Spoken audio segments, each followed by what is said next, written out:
The upcoming yet-to-be-announced WWE pay-per-view for September 20th will be the return of ECW's Wrestlepalooza. PW Insider reports that there has been discussion within the broadcast industry that Wrestlepalooza could end up airing on ESPN in the USA. This would act as a preview of the type of programming the company will bring to the new partnership that officially kicks off in April 2026. The planned main event is Brock Lesnar versus John Cena, with speculation that it could be a last man standing match. Personally, not sure how much Wrestlepalooza fits the billing of Lesnar Cena last man standing, but it'll be interesting to see if this is a one-time event like Great Balls of Fire or if it becomes a regularity. To me, this match would have served much better at Bad Blood, and that's Wrestlepalooza, not to be confused with that iconic Simpsons episode, Homerpalooza. Chris Jericho may be making a return to WWE. Y2J has liked to post on Instagram recently about being open to a return to the company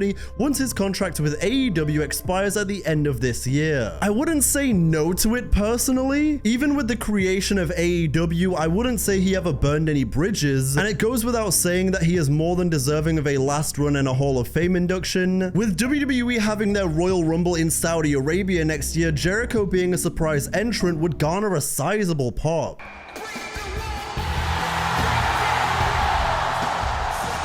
Kevin Owens has seen a ghost.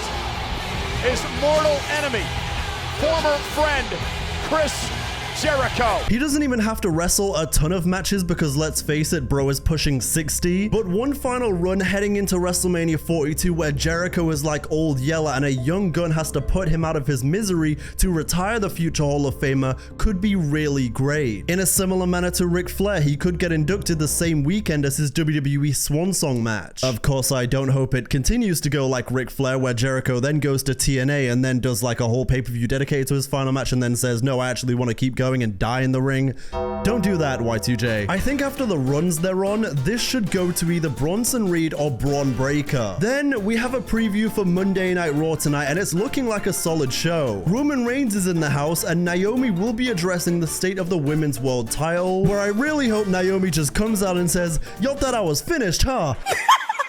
We also have my GOAT Becky Lynch taking on my BOAT Natalya for the women's IC title, where I can only hope and pray Triple H activates Natty Neidhart, please. It doesn't make any sense to me why Natty Neidhart can't be who she is on Monday Night Raw. WWE owns Triple AR, and she just did it there 2 days ago. Then you're gonna have her pull up on Raw talking about some, let's go you guys. No, I want brutality. I want Natty Strong style. And that doesn't mean she has to split away from Tozawa or Maxine Dupree. Why doesn't that version of Natty Neidhart train in the dungeon with them to not be timid in the ring? It could be a whole arc. We also have more of the Vision, including Braun Breaker taking on Jey Uso. Jey Uso in AEW be like, forbidden, one door, all yeet wrestling.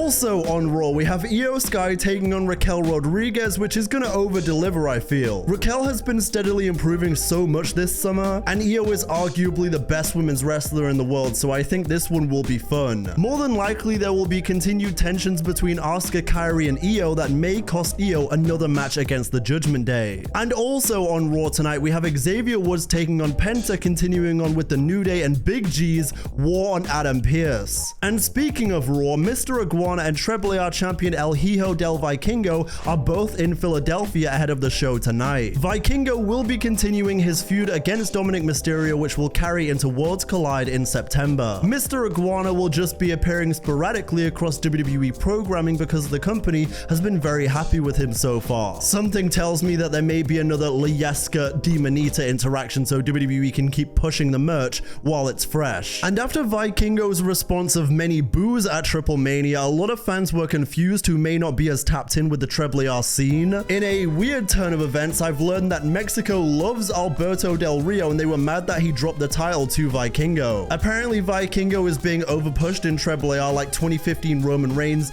and Del Rio is like 2015 D-Bry. From the research I did, it would seem the Mexico crowd knows about the many crimes Del Rio has committed, but they've seen worse so they don't care, which would explain why the rest of the world hates him, but he's treated as a hero in that promotion. It's almost like an alternate universe. I mean, hell, even Rey Mysterio joked about Del Rio in his promo. I don't hate Vikingo, I just think Dominic would have been the better choice, and I hope that's where they go next month. Then in Inject It Into My Veins news, Jacob Fatu wants a match against Jeff Hardy. Oh, is there a match you ain't had yet that you dying to have? You know, there's the Hells in a Cell. Jeff Hardy? Jeff Hardy? Yeah? Yeah, Jeff Hardy, man. Like, you want to have a match with Jeff? Man, one of the dopest, man. You know what I mean? Jeff, I'm a huge fan of Tajiri. Not only that, man, eventually, obviously, all the gentlemen here, man, you know, everybody here, because everybody's a great worker.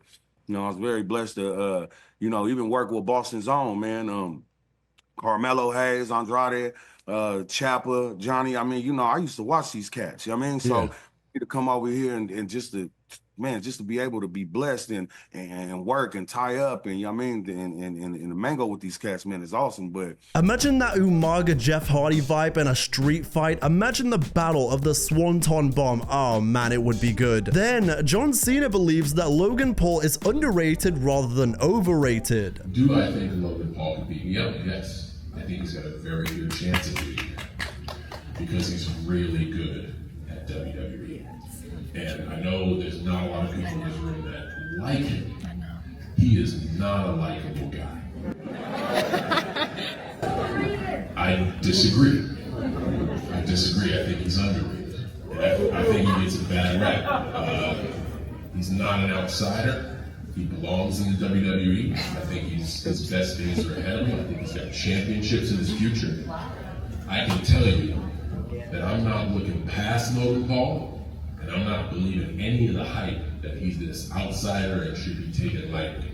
I'm training hard. I've said pretty much the same thing about Logan Paul every time he gets brought up. In terms of the wrestler he has become, he is terrific and is only getting better. His promos and the way he generates heel heat so easily, whether real or kayfabe heat, it's a moneymaker for WWE and it makes for entertaining TV. And that's strictly just talking about the wrestler he is. You can have your own opinion about the person he is outside of the business and that's fine. But I do think there's a real shot he beats Cena at Clash in Paris via maybe some shenanigans. Then, continuing John Cena's Fan Expo appearance, he says that his street fight against Cody Rhodes at SummerSlam reignited a fire in him. Cody Rhodes brought out the best in me at SummerSlam.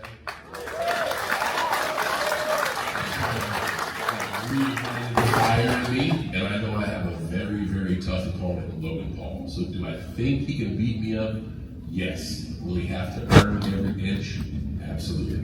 This was evident in that match. You could tell John Cena was balling out. It far superseded their WrestleMania match. Cena also, when asked, answered how he would have adjusted the explanation of his heel turn, knowing that The Rock wasn't following up after the turn. How would you have adjusted explaining your heel turn, knowing that he wouldn't have followed it up after Elimination Chamber? Man, what I'm hearing is, in a hypothetical universe, what different choices would you make? I will answer that with hindsight as a waste of time. Let's live right here and now in the excitement and adventure. We got 11 dates left. I think I'll be able to talk about all this buckets in January after the whole thing is over, but we've taken the audience on a hell of a ride this year. We still got a ways left to go, so I'm excited about that. You know, guy like me would have had John Cena just come out and say, I didn't do it for The Rock. I did it for the John Cena. Then, moving back to Triple AR x WWE, the Omos and Microman interaction at Triple Mania has accumulated over 120 million views across WWE social platforms within 24 hours.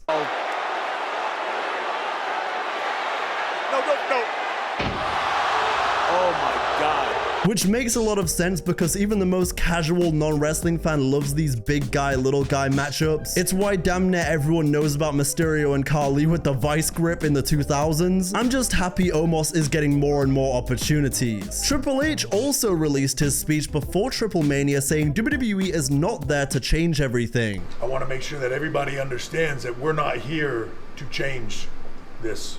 We're not here to take this over. We're not here to make it something different. We're here to do this with you, to enhance what you do, and to make it grow beyond anybody's wildest expectations. Let's take this tonight and build on it from here. All of you guys have been doing it. Now we're going to do it together So let's turn this into the biggest thing we can possibly think of. Let's all dream big and go work to make it everything we want it to be. All right, starting tonight. Thank you all very much. He says this, but in a year it's going to be called Triple H Mania. And TKO will have placed Captain Crunch ring posts around a Family Guy sponsored Giggity ring with Wingstop on the announce table and Michael Cole saying, this tastes good.